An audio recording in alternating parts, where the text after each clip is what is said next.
You already know more than you think. You just don't know how to read the signs yet. Because every person leaves clues, and Nietzsche's 18 truths will teach you how to find them and what they mean. This is the skill no one teaches you. But once you see it, you can't unsee it. But this video isn't a quick list or surface-level advice. It's a complete breakdown, divided into 3 powerful parts, each building on the last. If you skip ahead or miss one, you'll lose the depth that makes this truly work. So stay with me. Because by the end of all 3 parts, you won't just understand others. You'll understand yourself in ways you never expected. From a young age, you're trained to trust what people say. Words are our currency. But Nietzsche warned us not to be fooled by language, because people don't speak from truth. They speak from survival, from ego, from fear. The surface of someone's personality is not them. It's their armor. The person who seems overly kind may not be kind at all. They may be terrified of rejection. The one who seems strong may be crumbling underneath, hoping no one notices. And what's most deceptive about humans is they don't even know they're doing it. Most people are actors in a play they didn't write. Their smiles, their opinions, their tone, all shaped by what kept them safe. And this is why most people aren't hiding from you. They're hiding from themselves. Nietzsche once said, "Every profound spirit needs a mask." But he didn't mean that as an insult. He meant it as a warning, to not confuse the mask with the person. Here's what no one tells you. People leak the truth, all the time. Not in their words, but in the cracks. The moments they look away, the way they laugh too long, the way they quickly change the subject when it gets too close. And Nietzsche's first psychological truth is this. 1. Everyone wears a mask to survive. Not because they're fake, but because they're scared. To survive society, people create a version of themselves they hope will be accepted. But masks aren't perfect. They slip. And the first sign of truth is tension. Watch for what makes someone uncomfortable. That's where the real person begins. 2. What someone hates in others reveals what they're hiding in themselves. This is one of Nietzsche's sharpest insights: projection. When someone constantly mocks arrogance, they're often insecure about their own self-worth. When someone can't stop pointing out dishonesty in others, they're usually hiding a truth they haven't faced. We hate in others what we're afraid to admit in ourselves. So when you want to read someone, don't just look at what they admire. Look at what they criticize. And why? 3. Silence reveals more than words. Nietzsche didn't believe truth came from talking. In fact, he saw language as a tool of the herd, often used to avoid confronting reality.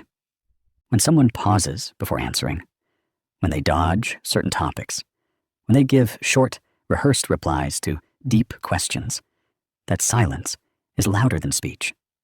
A person avoiding vulnerability is revealing everything about what they fear. 4. Excessive virtue is often disguised vanity. Be wary of the person who loudly proclaims their purity, the one always correcting others, always preaching. Nietzsche called this the will to power in disguise. Sometimes morality becomes a mask for superiority.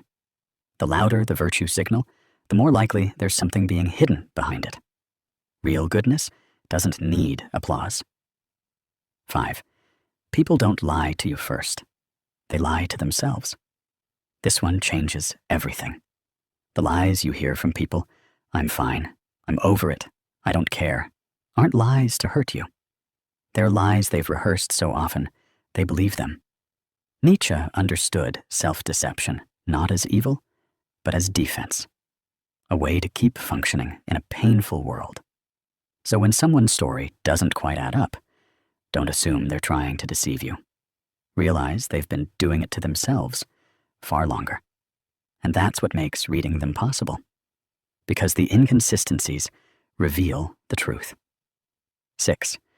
Where someone feels superior, they're hiding inferiority. This is pure Nietzsche. He believed that superiority is often overcompensation. If someone constantly reminds you of their accomplishments, they likely fear they're not enough. If someone puts others down casually, they're probably terrified of being overlooked. Real confidence doesn't compete, it just is. So if someone needs to dominate, control, or prove, look deeper. Behind the throne, you'll often find a scared child wearing a crown. Reading people isn't about judging them. It's about understanding their core. When someone interrupts constantly, you now know it's not always arrogance. It might be fear of being forgotten. When someone posts obsessively about happiness, it may be a cry for help. When someone avoids eye contact while saying, "I'm fine," you know to listen to the body, not the sentence. Use these truths not to gain power, but to extend compassion. Because the more clearly you see someone, the less likely you are to hate them. And that's Nietzsche's secret. He didn't want you to see through others so you could control them. He wanted you to see through them so you could stop being fooled and start connecting. And if you've ever looked at someone and felt like you were only seeing the surface, if you've ever wished you could decode what's really going on beneath the mask, drop a comment below. Let's talk about the moments when people showed you the truth without saying a word. And if this video helped you see people differently, subscribe. There's much more coming. And you'll want to see the rest of Nietzsche's truths unfold. It's one thing to notice the mask. It's another thing entirely to watch it crack. If you've ever paid attention, you've probably seen it happen. A flash of discomfort when someone's beliefs are challenged. The way their tone shifts when the subject gets too close. The nervous laugh that doesn't match the words. These moments aren't mistakes, they're clues. And if you know what to look for, you'll begin to understand that people aren't hard to read. They're just scared to be seen. In part 1, we explored how people build personas to protect themselves. But here in part 2, we go deeper, into the places where those personas begin to break. Because Nietzsche believed that the self is not a stable thing. It's a performance, a stitched-together role meant to survive the world. And the moment it's threatened, the truth leaks out. Most actions are driven by fear. Let's start here, because it's more universal than you think. 7. Most actions are driven by unconscious fear. Ask yourself this. Why does someone over-explain? Why do they dominate a conversation or disappear completely? Why do they say yes when they clearly mean no? Fear. Fear of abandonment, rejection, humiliation, failure. Nietzsche knew that humans rarely act from pure desire.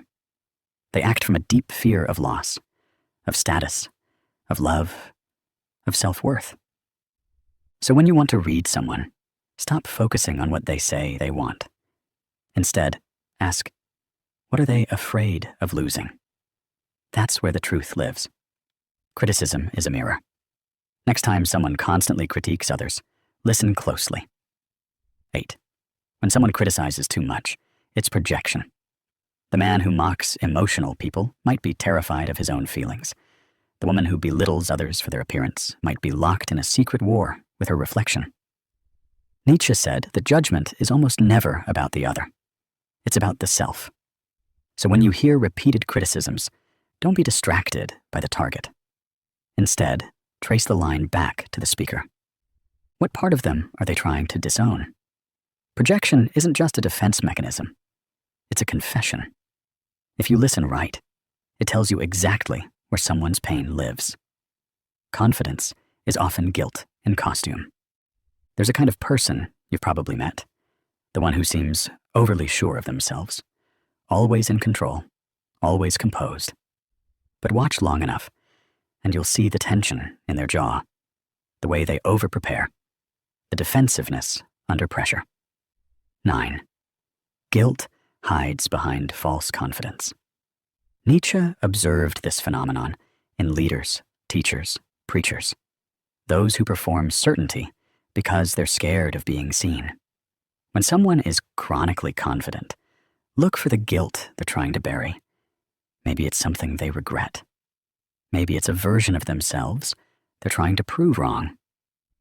Real peace doesn't perform. So when someone seems too confident, don't be intimidated. Be curious. Exaggeration reveals the hidden truth. This one is subtle, but powerful. And once you see it, you can't unsee it. 10. People betray themselves through exaggeration. Someone who constantly says, "I don't care what anyone thinks," likely cares deeply. Someone who claims, "I'm always happy," likely isn't. Exaggeration is a tell. It's the ego trying to drown out doubt. Nietzsche believed that extremism, in any direction, is a form of imbalance, not strength. So when someone's statements sound too absolute, don't believe the content. Read the insecurity underneath. Exaggeration is volume. The question is, what are they trying to silence?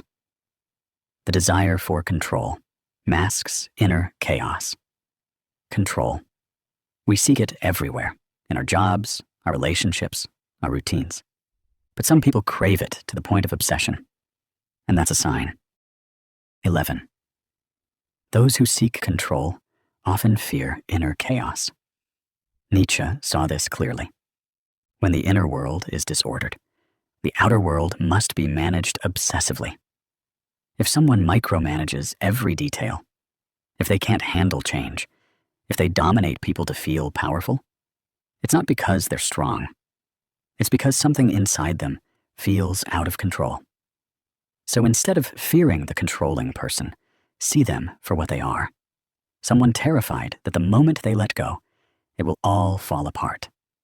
The stricter the outer shell, the more fragile the inner self. Performance equals emptiness in disguise.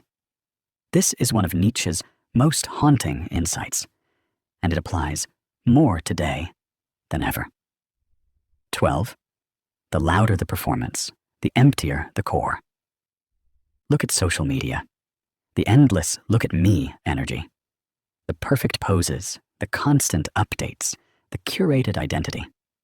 Nietzsche didn't see this as strength. He saw it as desperation. When someone is constantly performing, it's because they don't believe they'll be seen or loved without it. So they create noise, color, drama. But the person who truly knows themselves doesn't need to be watched. They're already whole. So when someone's life looks like a performance, remember this. It's not a show of power. It's a whisper of need. Putting it together. You're probably starting to feel it now. The shift. You walk into a room, and suddenly, the patterns speak louder than the words. You see someone interrupting constantly and realize they're terrified of being forgotten.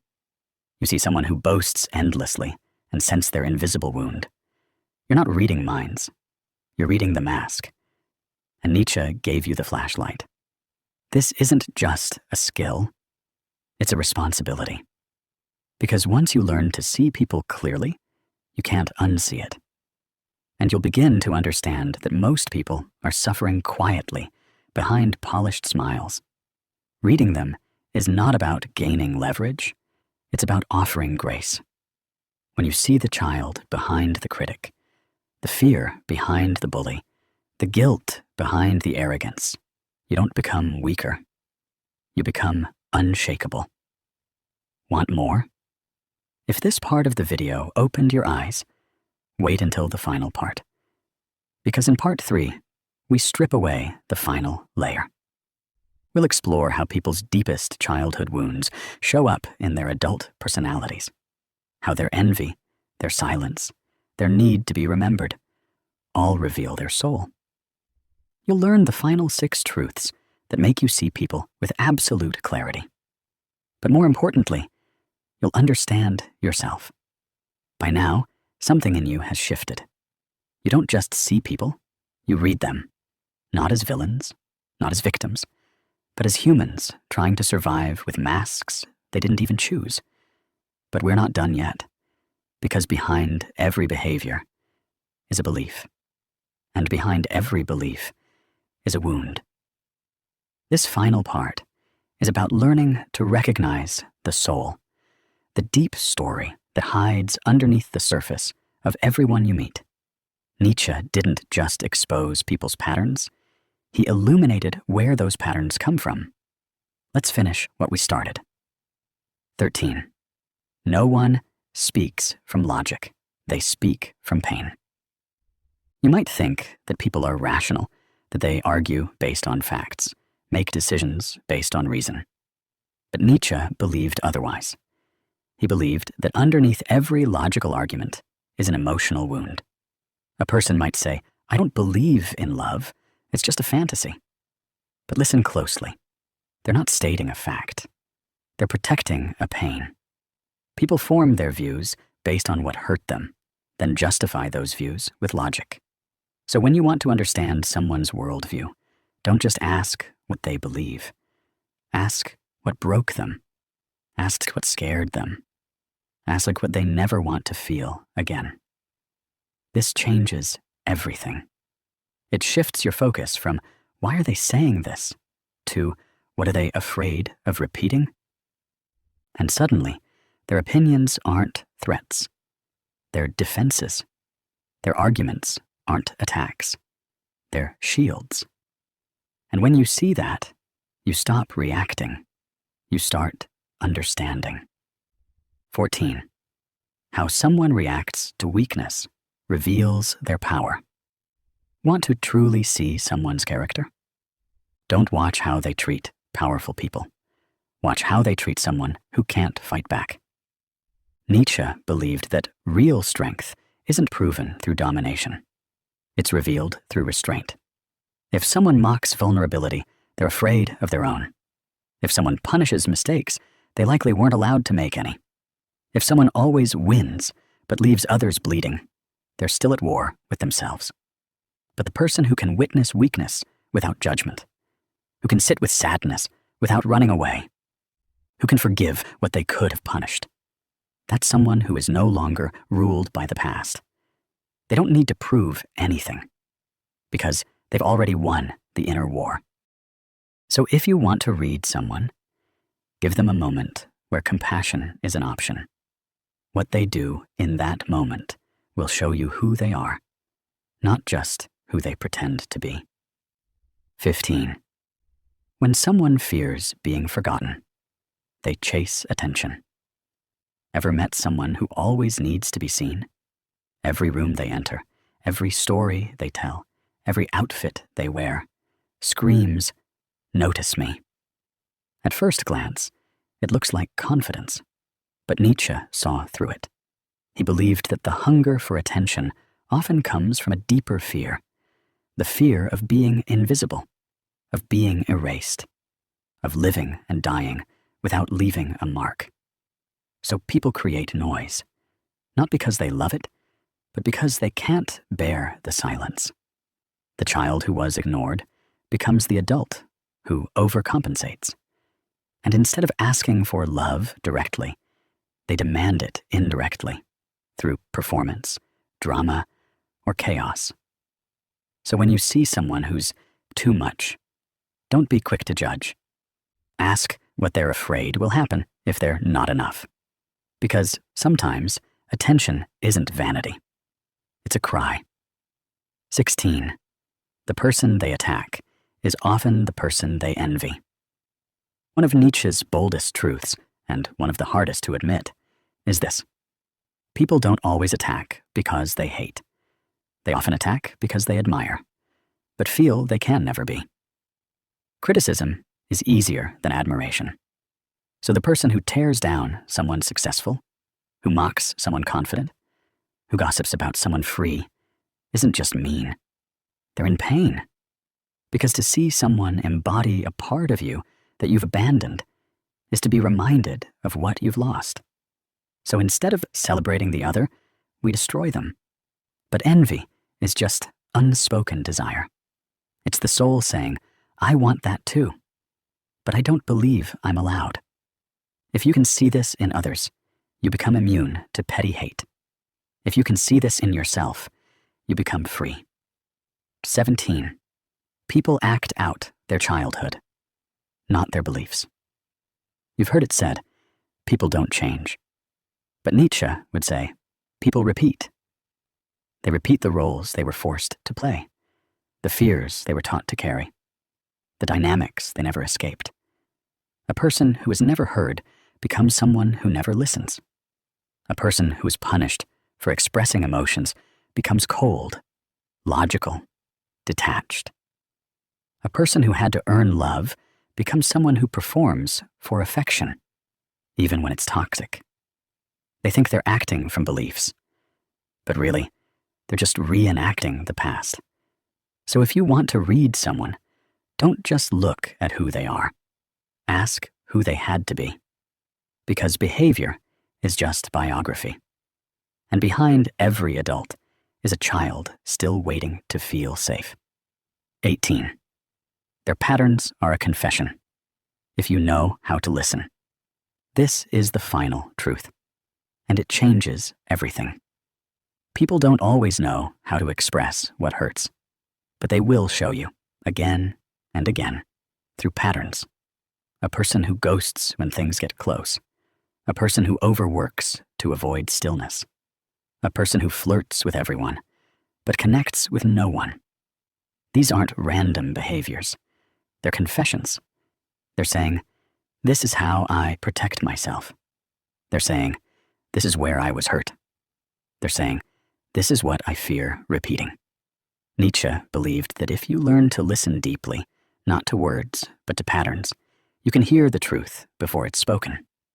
And when you do, something amazing happens. You stop personalizing. You stop judging. You start understanding. You become a mirror, not a weapon. You become someone who sees and still chooses grace. And that, more than any tactic or trick, is what makes you powerful. You're not just reading people. You're remembering yourself. Now take a moment and reflect. Every truth we covered wasn't just about other people. It was about you, your own patterns, your own fears, your own childhood scripts. Because the more clearly you see others, the more clearly you see yourself. This isn't the end of the journey. It's the beginning of a new way of seeing. Nietzsche didn't just want us to observe. He wanted us to awaken, to know that everything we judge in others is something we carry, that everything we admire is something we long to embody. So if you've felt seen by this video, if you've recognized patterns in people or in yourself, don't keep it to yourself. Comment below. Which of these 18 truths hit you the hardest? Let's build something honest together in a world full of masks. And if this spoke to you, subscribe. This is just the beginning of learning to see what's hidden and becoming who you really are.